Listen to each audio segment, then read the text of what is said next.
Miss হবে না আপনার পছন্দের টিভি শো। দেখুন জি5 অ্যাপে একদম ফ্রি। মা, আমি হসপিটালে যাইনি মা। শাশুড়ি মা আমায় ও বাড়িতে নিয়ে গেছিলেন।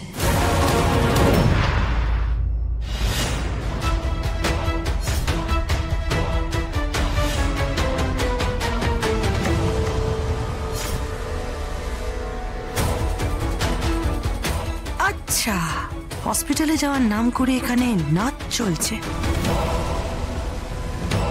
এটা কি রাজের কোনো নতুন প্ল্যান?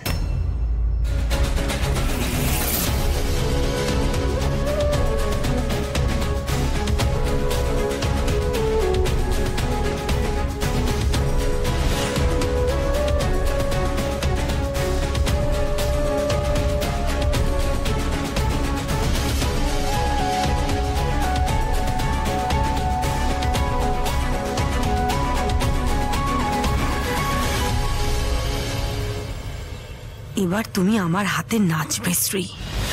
বাড়িটা আমার হওয়া থেকে কেউ আটকাতে পারবে না।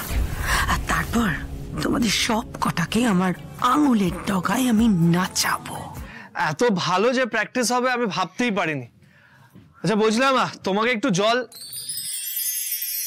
হে বাবা, ভুল করে আপনি বলতে গিয়ে তুমি বলে ফেললাম।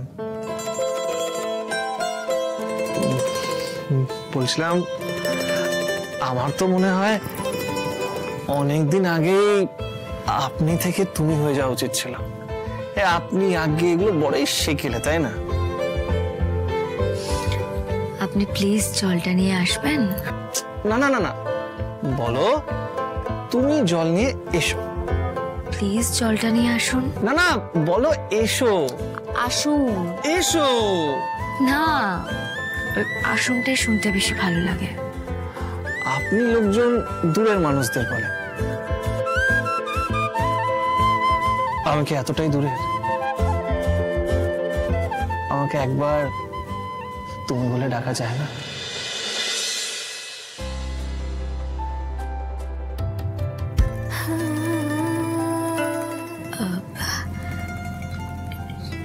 রাজ, তুমি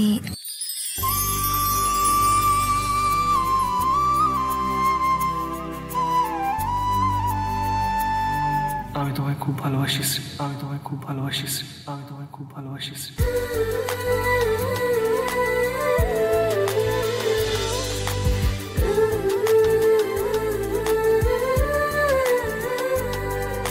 শুধু তোমাকেই ভালোবাসি।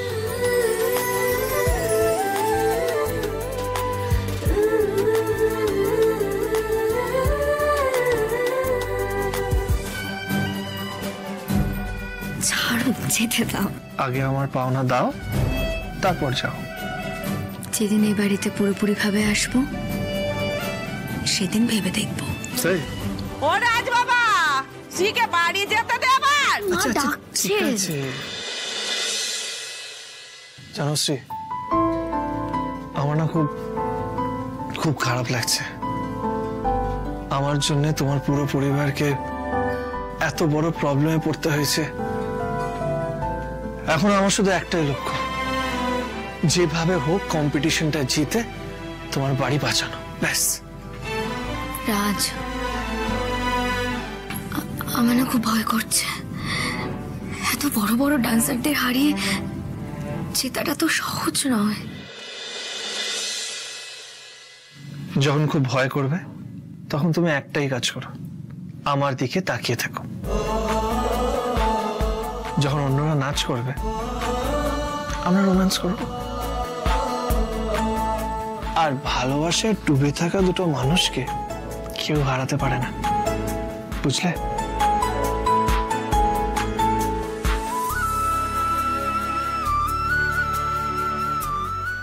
বেশ, তাহলে তাই হবে।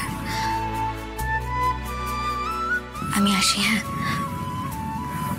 সাবধানে থেকো।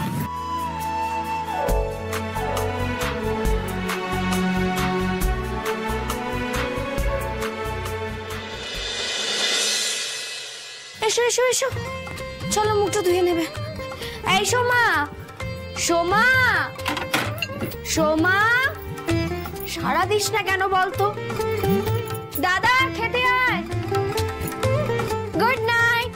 কি রে সারা দিচ্ছে, কি সারাক্ষণ ফোন দেখিস বলতো? যা খেতে বস। দাদা বৌদি আয়।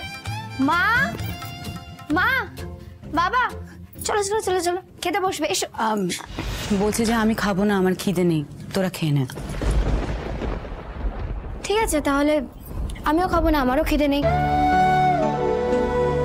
মানেটা কি? শ্রী, কখন খেয়েছিস তো তুই? এতক্ষণ না খেয়ে থাকলে কিন্তু শরীর খারাপ করবে মা। যা যা যা গিয়ে খেয়ে নে যা। আমি যাবো না মা। তাহলে তুমি চলো, তাহলে আমি যাবো, আমি খেয়ে নেবো। মানেটা কি? শ্রী, তুমি কোথায় গেছিলে, কি করছিলে, সেগুলো যদি তোমার মাকে বলে দাও তাহলে কিন্তু মা খেয়ে নেবে, তাই তো মা? আসলে কি বলতো, এই 1 ঘন্টার বেশি সময় তুমি তো এ বাড়িতে ছিলে না, তাই মা একটু চিন্তা করছিল তোমাকে নিয়ে। তোমার শাশুড়ি তোমাকে কিডন্যাপ করে নিয়ে কোন হসপিটালে গেলেন, কোন ডাক্তার দেখালেন, সেগুলো একটু মাকে বলো। তা শ্রী, বলছি তোমার শাশুড়ি মায়ের শরীর এখন ঠিক আছে তো, নাকি কালকেও ওনাকে নিয়ে তোমায় হসপিটালে যেতে হবে? জেনে তুমি কি বলছো বলো তো, বুঝতে পারছি না। তুমি কি স্ত্রীকে সন্দেহ করছো? এ বাবা না সমু, আমি কেন সন্দেহ করতে যাব?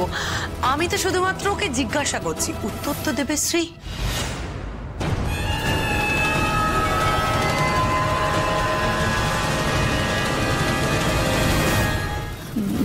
মা, আমি হসপিটালে যাইনি মা। শাশুড়ি মা আমায় ও বাড়িতে নিয়ে গেছিলেন।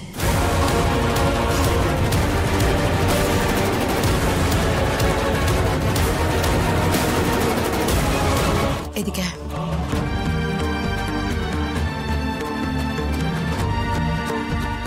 শ্রী, কবে বড় হবি মা?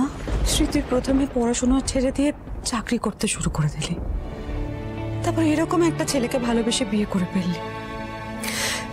না, আমি মানছি রাজ খুব ভালো ছেলে, কিন্তু শ্রী ওর মধ্যে না দায়িত্ব জ্ঞান বোধটা নেই, এটা তোকে বুঝতে হবে। এখন যেরকম এই গোটা পরিবারের দায়িত্ব তোর একার কাঁধে, আস্তে আস্তে ওই গোটা পরিবারের দায়িত্ব তোর কাঁধে এসে পড়বে। এই সবকিছুর জাতা কলে পিছতে পিছতে তুই তিলে তিলে শেষ হয়ে যাবি মা। শ্রী, আমি মা হিসেবে সেটা দেখে যেতে পারবো না, তাই তোকে অনেক ভেবে চিনতে বলছি, ডিভোর্সটা তোকে করতে হবে শ্রী। তো যতই কষ্ট হোক, যতই কঠিন হোক না কেন, তোকে ডিভোর্সটা করে আবার সবটা নতুন করে শুরু করতে হবে। তুই বুঝতে পারছিস আমার কথাটা? তুমি তো বললে রাজ খুব ভালো ছেলে, আমিও তোমাকে একই কথা বলতে চাইছি মা। বারবার করে বোঝানোর চেষ্টা করছি রাজ সত্যিই খুব ভালো মনের মানুষ। আজকালকার দিনে ওর মতো মানুষ পাওয়া যায় না মা। আর ডিভোর্স তো একবার যখন এই বিয়েটা করেছি, তখন আমি কিছুতে ডিভোর্সটা দিতে পারবো না মা।